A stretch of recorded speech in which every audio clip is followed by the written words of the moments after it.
Gece düşür, yağış yağır pəncərəmə. Yenə səssiz xatirələr gəlir mənə.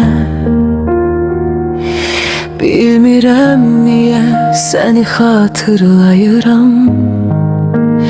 Getsən belə yenə səni axtarıram. Bir vaxt gülüşün değişirdi günüm, senle tapmışdım mən özümü.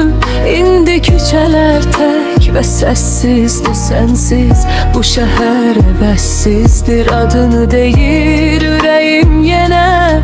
Sessiz qalan bu gecəyə bir baxışın yetər mənə. Qayıt biraz yaxın mənə. İstərsən göydən ulduz dərərəm, İstərsən özümü dəyişərəm.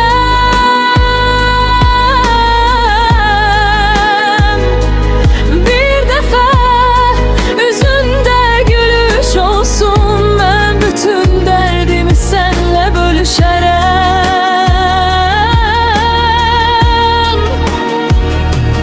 İstərsən göydən ulduz dərərəm, İstərsən yenə sənə gələrəm.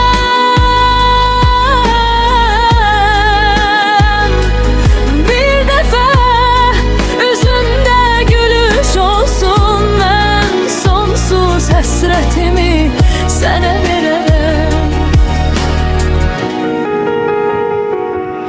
Saat keçir, gece yenə uzanır. Bəzi hisslər heç vaxt dayanmır.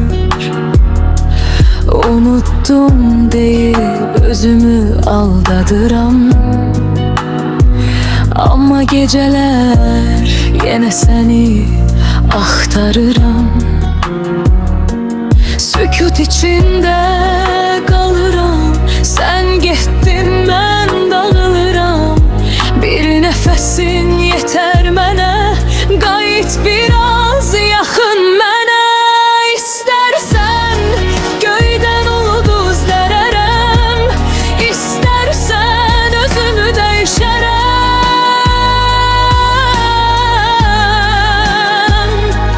Bir dəfə üzündə gülüş olsun, mən bütün dərdimi sənlə bölüşərəm.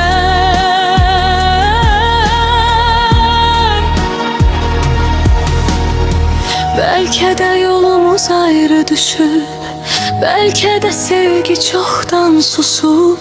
Amma bu ürək hələ də sənin, hələ də adınla döyünür mənim.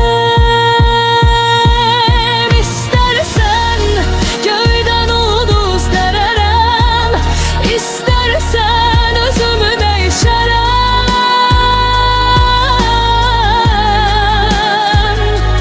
Bir dəfə üzündə gülüş olsun, mən bütün dərdimi sənlə bölüşərəm.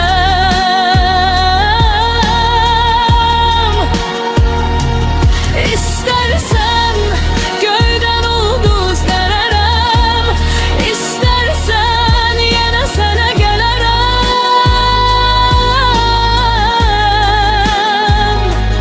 Bir dəfə üzündə gülüş olsun, mən sonsuz həsrətimi sənə verərəm.